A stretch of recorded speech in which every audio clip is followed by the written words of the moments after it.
Tous aux mamans qui sont présentes avec nous. Je dois avouer que c'est la toute première fois que lorsqu'on a distribué des roses pour la fête des mères que j'en ai reçu. Et en tout cas, ça me fait plaisir de voir les mamans qui sont présentes avec nous et aussi de saluer les mamans qui vont, parce que toutes ne peuvent pas être avec nous en présentiel ce matin. Hein. Il y en a qui vont nous rejoindre par la suite sur l'Internet. Donc, je souhaite le bienvenu. Et j'aimerais dire à toutes les mamans vraiment que le Seigneur vous bénisse et encourage dans la tâche qui est la vôtre auprès de vos maris et puis de vos enfants. Je pense que vous êtes d'accord avec moi. Dieu aime les mamans, mais Dieu aime toutes nos familles, hein? Tous les membres de nos familles, qu'on soit père, qu'on soit mère, qu'on soit enfant. Et si on est père ou mère, on est en même temps enfant, hein? Mais Dieu aime tout le monde. Et dans la famille que Dieu a créée, tous ont cette capacité d'être en bénédiction aux autres membres de la famille.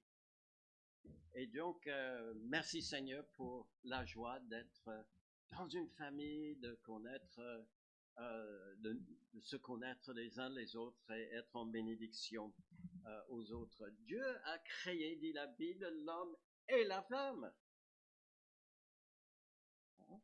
Ça, vous êtes d'accord? Je vous apprends rien du tout en disant cela. Vous savez que la Bible dit, hein, Dieu créa l'homme et la femme.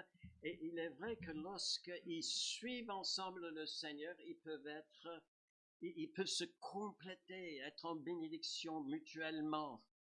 Parce que Dieu a créé la femme pour être le vis-à-vis, le complément de son mari. Il avait vu que nous, les hommes, c'était pas bien qu'on soit tout seul, que nous avions besoin de cette aide-là. Et donc, il a créé la femme également. Et c'est pour cela que la Bible dit que c'est tout à fait bon, c'est normal qu'un homme quitte son père et sa mère. C'est assez intéressant quand je pense à ça. C'est qu'il va trouver, s'il le fait, ce n'est pas parce qu'il n'aime plus ses parents, mais qu'il va trouver quelque chose encore plus chez celle que Dieu a préparée pour vivre avec. Et donc, ils deviennent ensemble une seule chair. Et puis, pas seulement Dieu les a créés, mais il les a bénis aussi, dit la Bible. Et en particulier, il les a bénis en disant, soyez féconds, multipliez et remplissez la terre. C'est-à-dire, fonder une famille, d'avoir des enfants. Et ça, c'est une bénédiction que d'en avoir. C'est une bénédiction de la part de Dieu. Et quand il donne cette bénédiction, je reconnais qu'il y a certains couples qui n'arrivent pas à avoir des enfants. Ce n'est pas que Dieu les aime moins, mais il leur donne la capacité de, ensemble, travailler avec peut-être plus de temps libre, plus de liberté pour le servir. Mais dans la mesure qu'il nous donne des enfants, c'est une vraie bénédiction. Et là, on n'est plus homme et femme. Si, on est toujours. Mais on est plus que ça. On devient père et mère. Et ça, c'est une joie. Ça, c'est, la Bible dit, c'est une bénédiction du Seigneur. Mais comme c'est la fête des mères, j'aimerais m'adresser particulièrement aux mamans ce matin en disant que les mamans, vous qui êtes mères, vous jouez un rôle spécial pour permettre à vos enfants de découvrir Dieu et de lui faire confiance. Maintenant, je vous invite à chercher dans votre Bible. Là, on va le lire dans nos Bibles, dans Psaume chapitre 139. Ayez patience. Vers la fin de cette lecture, il arrivera à parler de sa maman. C'est David qui a écrit. Je lis. Psaume 139, verset 1, au chef des chantres de David, psaume. Éternel, tu me sondes et tu me connais. Tu sais quand je m'assieds et quand je me lève. Tu pénètres de loin ma pensée. Tu sais quand je marche, quand je me couche. et tu pénètres toutes mes voies. Car la parole n'est pas sur ma langue, que déjà, ô Éternel, tu la connais entièrement. Tu m'entoures par derrière, par devant, et tu mets ta main sur moi. Une science aussi merveilleuse est au-dessus de ma portée. Elle est trop élevée pour que je puisse la saisir. Où irai-je loin de ton esprit? Et où fuirai-je loin de ta face? Si je monte aux cieux, tu es là. Si je me couche au séjour des morts, te voilà. Si je prends les ailes de l'aurore et que j'aille habiter à l'extrémité de la terre, là aussi ta main me conduira et ta droite me saisira. Si je dis, au moins les ténèbres me couvriront, la nuit devient lumière autour de moi. Même les ténèbres ne sont pas obscures pour toi. La nuit brille comme le jour et les ténèbres comme la lumière. Et il trouve une illustration pour ce qu'il vient de dire en disant, c'est toi qui as formé mes reins, qui m'as tissé dans le sein de ma mère. Je te loue de ce que je suis une créature si merveilleuse. Tes œuvres sont admirables et mon âme le reconnaît bien. Mon corps n'était point caché devant toi lorsque j'étais fait dans un lieu secret tissé dans les profondeurs de la terre. Quand je n'étais qu'une masse informe, tes yeux me voyaient. Et sur ton livre étaient tous inscrits les jours qui m'étaient destinés avant que aucun d'eux n'existe. Que tes pensées, ô Dieu, me semblent impénétrables. Que le nombre en est grand. Si je les compte, elles sont plus nombreuses que les grains de sable. Je m'éveille et et je suis encore avec toi. C'est merveilleux, hein? Vous avez vu comment il a parlé de sa maman, hein, à un moment donné? Bon, c'était après coup, mais après sa naissance, et il est devenu assez grand pour commencer à réfléchir sur les bontés de l'Éternel à son égard. Qu'est-ce qu'il a dit? Il a dit, c'est l'Éternel qui m'a tissé dans le sein de ma mère. C'est formidable. Alors la maman de David, c'était qui? Quelqu'un ici peut me donner son prénom? Non. Moi, je ne peux pas vous le donner non plus, hein, parce que chose surprenante, elle n'est jamais présentée dans la Bible. Jamais. Alors là, c'est quelque chose de surprenant. Pourquoi? Parce que pour pratiquement tous les rois d'Israël et de Juda, à chaque fois, on sait que c'est le fiston de tel roi, son père avant lui, mais on cite presque systématiquement aussi le nom de sa maman. Peut-être parce que beaucoup de rois avaient plusieurs épouses, et donc on voulait bien le situer dans sa généalogie. Alors pour pratiquement tous les rois, on sait qui était la maman. Mais on ne sait pas pour David, et pourtant, lui, il était un des plus grands rois d'Israël. C'est quand même surprenant, n'est-ce pas? Mais 2 fois, il va un peu tirer le rideau pour nous présenter sa maman. C'est dans les psaumes 86 et 116 où il va dire au sujet de sa maman, elle est la servante de l'Éternel. C'est une toute petite phrase, mais ça dit beaucoup sur sa maman, n'est-ce pas? Et non pas seulement, ça me fait penser à Marie, au moment où l'ange est venu vers elle pour dire qu'elle allait enfanter celui qui allait être le sauveur du monde, et elle a dit, je suis la servante de l'Éternel, qu'il me soit fait selon sa volonté. Mais David, il gardait ça en tête, et il le voyait chaque fois qu'il avait l'occasion de rentrer chez lui. Ma mère est la servante de l'Éternel. Mais on ne connaît pas son prénom. Ça me permet de dire que, maman, vous qui êtes présente, vous qui nous regardez par la suite, eh bien, vous pouvez vous voir aussi dans cette maman. Hein? Elle me fait penser à toutes les mamans qui, dans leur discrétion et à travers le foyer, à partir de leur foyer, vont servir l'Éternel. Et je vous dis, hein, j'avais eu une mère comme ça. Je peux vous assurer que quand c'est le cas, les enfants comme David peuvent dire merci maman. Et David, il est convaincu, comme on l'a vu, d'avoir été tissé dans le sein de sa mère. Et donc, dans le lieu secret de son ventre, Dieu était à l'œuvre.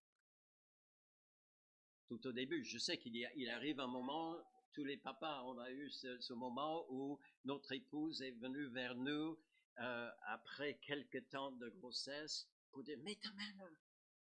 Et puis on sent un petit mouvement. Hein? Mais avant, quand c'est tout petit, une masse informe, comme David dit, il passe des semaines quelquefois avant que même la maman se rende compte que Dieu est en train de faire quelque chose, une œuvre en elle.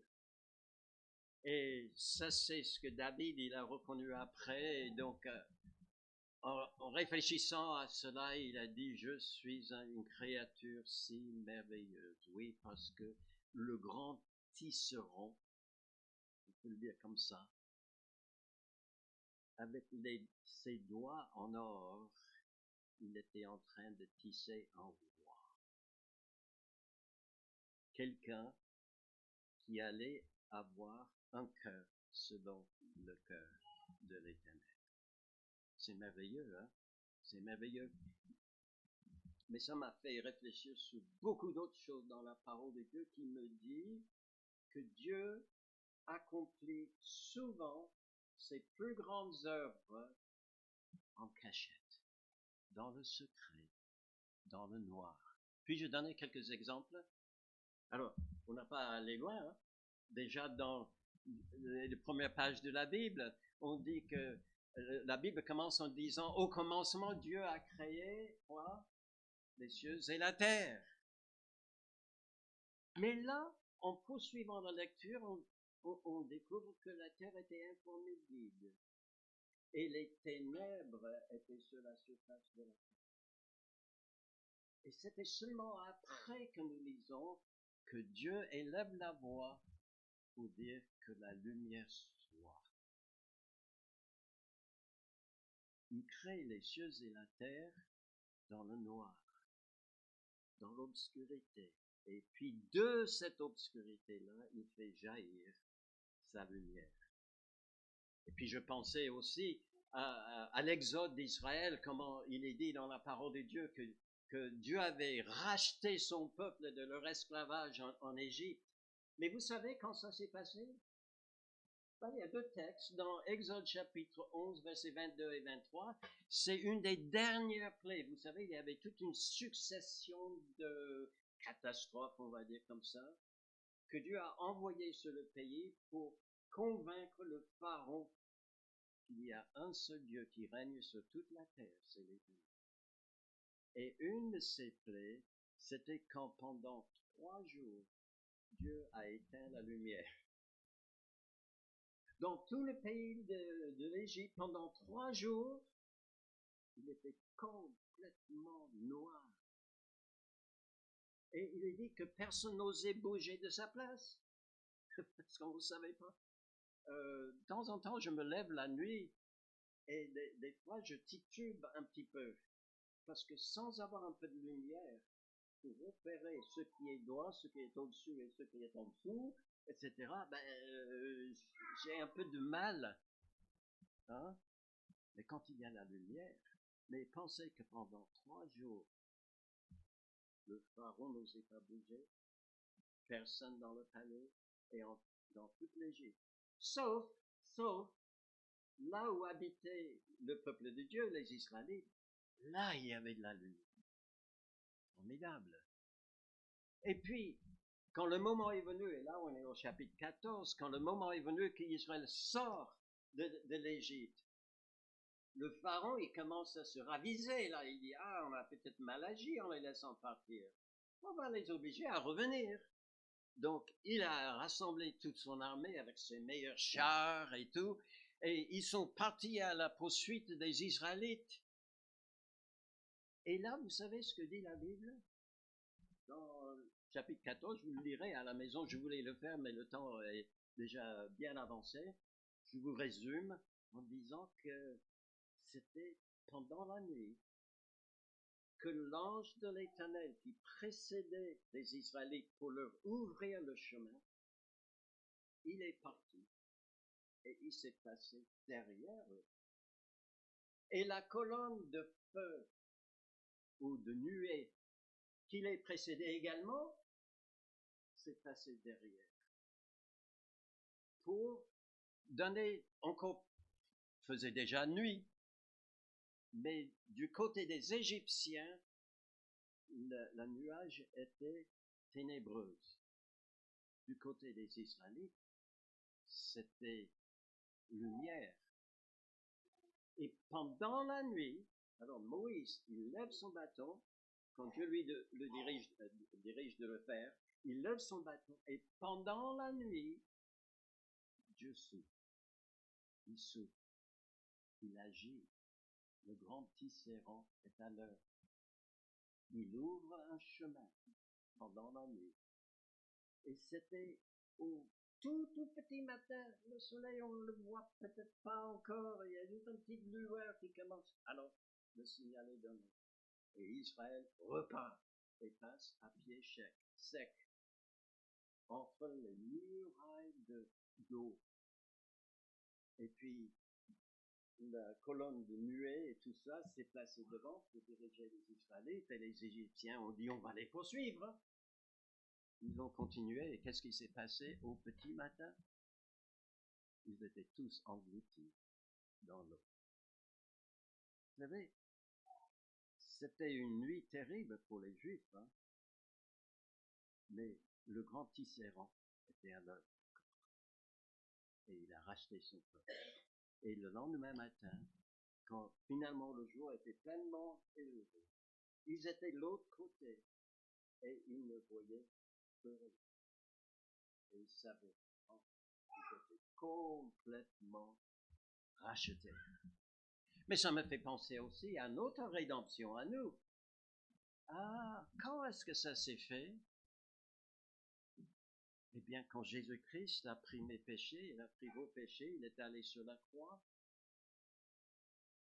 Et là, la Bible dit dans Matthieu 27, 45, que pendant 3 heures, du 3e heure jusqu'au 6e heure, si je ne me trompe pas, c'est-à-dire de midi jusqu'à 3 heures dans l'après-midi, il y avait de l'ombre, il y avait des ténèbres sur la face de toute la terre. Personne ne pouvait plus voir Jésus. Il souffrait là pour moi. Il souffrait là pour toi. Dieu n'était pas absent.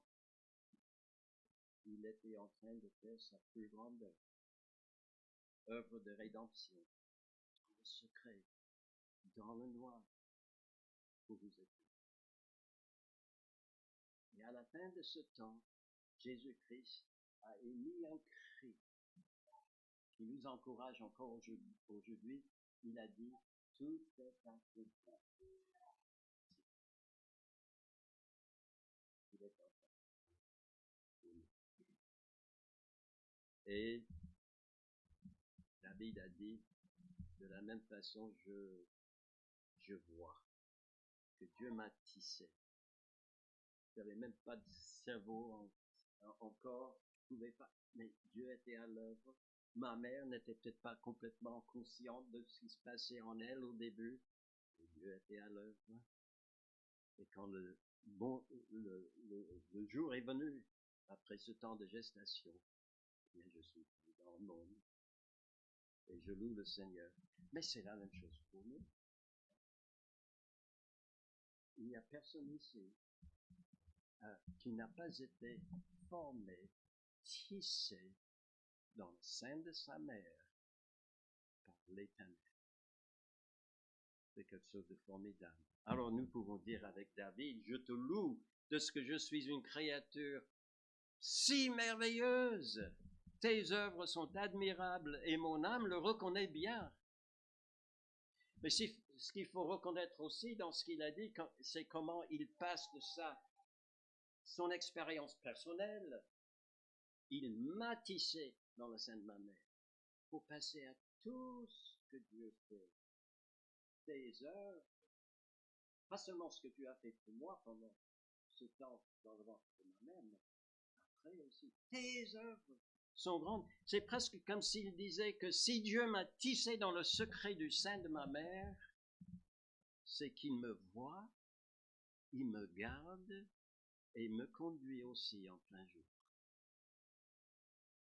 Ça, c'est quelque chose de formidable. Et comment a-t-il réagi? On a vu comment il a loué le Seigneur, mais il dit aussi ceci à la fin de ce chapitre, juste pour clore sa pensée. Il dit, sonde-moi, ô Dieu, et connais mon cœur. Éprouve-moi et connais mes pensées. Regarde si je suis sur une mauvaise voie et conduis-moi sur la voie de l'éternité. Je suis à toi. Conduis-moi. Je te laisse m'éprouver si tu veux, mais fais ton œuvre. Grand tisseur. Dieu fait très souvent ses plus grandes œuvres dans le secret, dans le noir. Mais pas seulement, c'est vrai qu'il fait ça. Mais il y a autre chose qu'il fait, c'est qu'il nous garde aussi. Et il garde tous les siens dans leurs nuits les plus noires, parce qu'il arrive que après la naissance, et on est en plein jour, et on est un peu ébloui sans doute par la lumière qui est dans la pièce, etc., que petit à petit on s'y habitue. Et après, il peut y avoir des expériences, comme on dit, noires dans notre vie, qui peuvent nous faire penser que peut-être peut-être il ne m'a pas abandonné dans le ventre de la mère, la preuve c'est que je suis là, mais peut-être aujourd'hui, maintenant, dans la situation que je vis, il m'a abandonné. Est-ce possible? Pas du tout. Pas du tout. Je pense à une autre expérience de David quand il était poursuivi par le roi Saül, qui voyait en lui un rival. Il voulait le tuer et il a trouvé refuge dans une grotte, une espèce de caverne. Et c'est sûr, il n'a pas mis l'éclairage, hein, parce qu'il ne voulait pas que ça se sache où il était réfugié, hein, en cachette. Donc, il est dans la caverne, dans le noir. Et là, dans le psaume 142, il livre à nous ses sentiments dans cette expérience. Il dit ceci, quand mon esprit est abattu au-dedans de moi, toi, tu connais mon sentier. Sur la route où je marche, ils m'ont tendu un piège. Jette les yeux à droite et regarde, personne ne me reconnaît. Tout refuge est perdu pour moi, nul ne prend souci de mon âme. Vous n'avez jamais eu une expérience comme ça? Vous avez pensé que vous étiez dans une expérience que vous ne pouvez partager avec personne. Vous souffriez peut-être physiquement ou peut-être intérieurement et personne ne le voyait. Vous ne trouvez pas que c'était le moment où vous ne trouvez pas comment le partager aux autres, donc vous êtes triste. Mais remarquez-vous, dans sa caverne, il dit, toi, tu connais mon sentier. Toi, tu sais où je me trouve. Job, il a connu une expérience un peu de la même façon, et d'ailleurs, il a exprimé ses sentiments dans presque les mêmes paroles quand il a dit, je sais néanmoins quelle voix, il sait néanmoins quelle joie j'ai. Oh là là, j'y arrive pas. Il sait néanmoins quelle voie j'ai suivie. Et s'il m'éprouvait, parce qu'il ne savait pas ce que Dieu était en train de faire dans sa vie, il savait seulement qu'il souffrait énormément, il avait perdu tous ses biens, il avait perdu ses enfants, il avait perdu sa place dans la société, il avait perdu sa santé, il avait perdu sa réputation, tout était parti. Et là, il dit, il sait néanmoins de la voie que je suis. s'il m'éprouvait, si c'est l'explication de ce qui est en train de se passer dans ma vie, eh bien, je sortirai pur. Pourquoi pouvait-il affirmer ça? Parce qu'il savait que le grand tisserand était là pour créer et aussi pour prêter, protéger, quand bien même il nous semble qu'on est vraiment dans le noir. Il est là. Je pense aussi à Israël au temps de Jésus. Bon, c'est un passage que Jésus-Christ, il a lu. Il est montré derrière le pupitre, dans la synagogue chez lui, et il a ouvert un passage dans l'Ancien Testament, et c'était pas par hasard qu'il a trouvé ce passage, mais qui disait ce peuple, le peuple d'Israël au temps de Jésus, assis dans les ténèbres, a vu une grande lumière. Et sur ceux qui étaient assis dans la région et l'ombre de la mort, la lumière s'est levée. Christ était là, la lumière du monde. Il n'était pas absent. Il est toujours avec les siens. Hein? Même quand c'est un jour noir.